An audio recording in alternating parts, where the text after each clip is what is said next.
But leadership is really about empowering others. And you know, one of the biggest challenges I think we still have in education is this notion that leadership is about role. Leadership is about responsibility. But it isn't actually. Leadership is about practice. It's fundamentally about practice. And you know, in any school, you will have your formal leaders, and you'll be able to name them. But within schools, you'll also have informal leaders who are very, very powerful people indeed.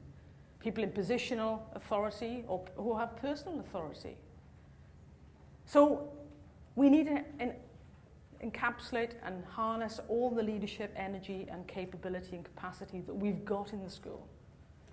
And recognizing that you may not be the best person to lead. Someone else may have the expertise.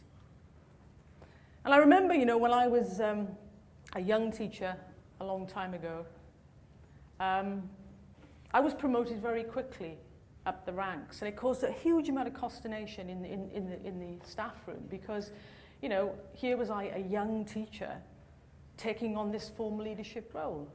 And it seems crazy to me that if you have the leadership capacity and capability and you happen to be a certain age, why can't you lead? So I would say to you, one of the most important jobs of leaders is to promote, support, and nurture other leaders within your organization, wherever they may be found and whatever age they may be. And I was remembering also, you know, Stephanie was talking about technology, you know, the technology that I blatantly cannot work. I have a new mobile phone. I can't switch it off. I need to find a very small child to do it for me. I have a blog. I have no idea what a blog is. I have no idea what Twitter is. I've just caught up on PowerPoint, and now I realize you can put images behind the slides.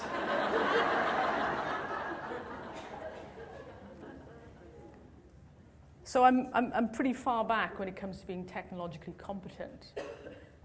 And you know, I was also thinking about when I started my teaching career, and you know, the technology we had then.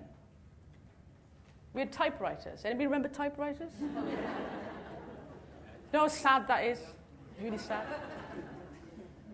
And part of my responsibility as a head of department was to prepare the examination scripts.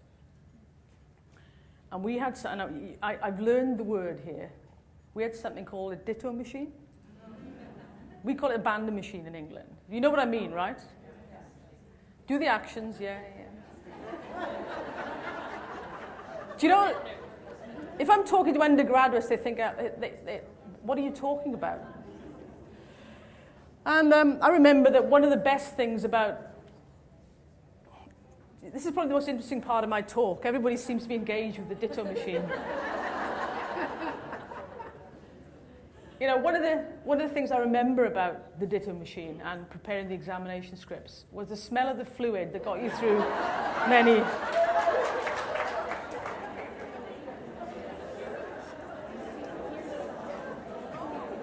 Okay. Would we like some group sharing on the ditto machine? Alma Harris came, talked about the ditto machine. We learned nothing about leadership. The point is the technology has moved on dramatically, and has moved on many organizations dramatically. And yet, in many respects, our schools look the same, yeah? In a way that other organizations don't. Andy Hargreaves and I are doing a study called Beyond Expectations. I like to call it Beyond Belief because sometimes I think that's more accurate. Where we're looking at high-performing organizations, and I'm going to say a little bit more about that in a moment. And one of our challenges was to find sites that were performing beyond expectations. And we approached Google, okay, to see if they would participate. They said no. However, we persisted. Anyway, we found out some interesting things about Google. And that is, you know, that they, as an organization, they're practically virtual. They have huge computing capacity. And listen to this. In the contract, if you were working for Google, And I just thought about this in terms of teachers. You would have in your contract the stipulation that you would spend 1 day a week thinking, reflecting. Yeah? Now, I don't know what the principals are like here in BC or what the teachers are like, but in England it's very much a fire, ready, aim model of, you know, there's no latitude to think. Yeah? And I wondered what the profession would be like if for 1 day a week you could just think and reflect. And that was part of your job description. The other thing we learned about Google was that, apart from this investment in creativity, was they have tours of the site, okay? You can go to Google, apparently, or head office. And this American tour came in. I think I'm on safe territory talking about Americans, aren't I, here? American tour came in. Lady got off the bus, said to the attendant that she'd like to see the search engine. Sort of, here it is. Yeah. Anyway, I think I should be talking about leadership, shouldn't I, really? I'm telling you stories. I mean, it was noted yesterday that Vivian Robertson has done this best practice synthesis of effective leadership and what makes a difference to student learning. And one of the things that's absolutely clear from that piece of work is that, and it's not surprising really at one level, but it's reassuring to know that this is the case, that the leadership that makes a difference to student learning outcomes is the sort of leadership that focuses on teaching practice and indeed professional practice. Now, my worry about the study, if I'm honest, is that some politician somewhere will say, right, we need instructional leaders in our system. You know, it'll become the new adjective for leadership. Because there are many adjectives for leadership, aren't there? Because if we are going to make a difference to student learning, we better know what the levers are to pull. The first lever is clearly teaching and the curriculum. The second lever is leadership. So, leadership matters. And for schools in considerable difficulty, leadership matters more than ever. Because of that graph I showed you earlier, because there's not the social capital within those schools. So leadership makes more of a difference in our most challenging schools. And so is the impact of teachers. If you think about this for a moment, my colleague and countryman, Dylan Williams, has written quite a lot about assessment for learning. You probably know his name, do you? That's encouraging. Good. Yeah, he's written a lot about assessment for learning. And he's done this analysis of teachers and teaching. And he basically says, you know, in the first 2 or 3 years of teaching, teachers' professional development is like that. For the next sort of 20 years, some teachers are plateaued. Some are not, but some are. What he calls, they're good to go, you know. Now, can you imagine going to your dentist and saying, when was the last time you had any professional development or training? And he says, or she says, 25 years ago. You'd be ever so slightly worried, wouldn't you? But there is this healthy disregard for professional development, it seems to me. But what Dylan says is actually quite important. Let me just share it with you. He says, if you have an ineffective teacher, and you're a child, of course, an ineffective teacher, you fall behind. If that ineffective teacher teaches you for 1 year, you fall behind. If you have an ineffective teacher for more than 1 year, the chances are you never catch up.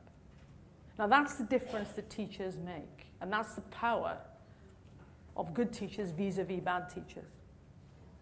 And one of the sort of elephants in the living room, it seems to me, particularly in England, is, and if I go to Wales, okay, there are bigger differences within schools than between schools.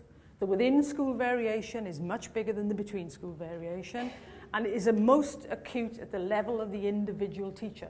Yes? So we have to confront the fact that in some of our schools, we have ineffective teachers. And they're with our children now. Now, we've got two choices. We either tolerate that or we do something about it. And it's what we do about it, I think, is where I come to networks of professional practice. I don't advocate naming, shaming, and blaming teachers, but I do advocate forms of professional support and development that allows even the weakest teachers to get better. I know schools are different, they're not businesses, but I think we do need to look at quite carefully the issue of underperformance of teachers, because they are damaging young people on a daily basis. But it's how we support those teachers, it's how we make them better teachers. Because I don't believe really that any teacher or any child goes into a school saying, I want to fail today. I don't believe that. Something happens in that school to make it more or less possible for you to be the best teacher you can be, or as a student, for you to learn. Okay, so the impact of teachers. There's also something very important about context. You know, there isn't just good leadership or effective leadership. And I resist the lists. You know, these are the 10 great things about effective leaders. Because leadership is contextual. It depends on your context. So that's why the point that Stephanie made about the one size fits all is absolutely right. One size fits no one. If you don't believe me, buy a one size fits all t-shirt and see if it fits you. It won't, believe me. But the way governments think sometimes is they need the cookie cutter approach to initiatives. You know, every school is the same. Well, it's not actually. Every school is very different. Every context is different. Every classroom is different. And what good leaders do is they understand context intimately and powerfully. And they respond to that context intimately and powerfully.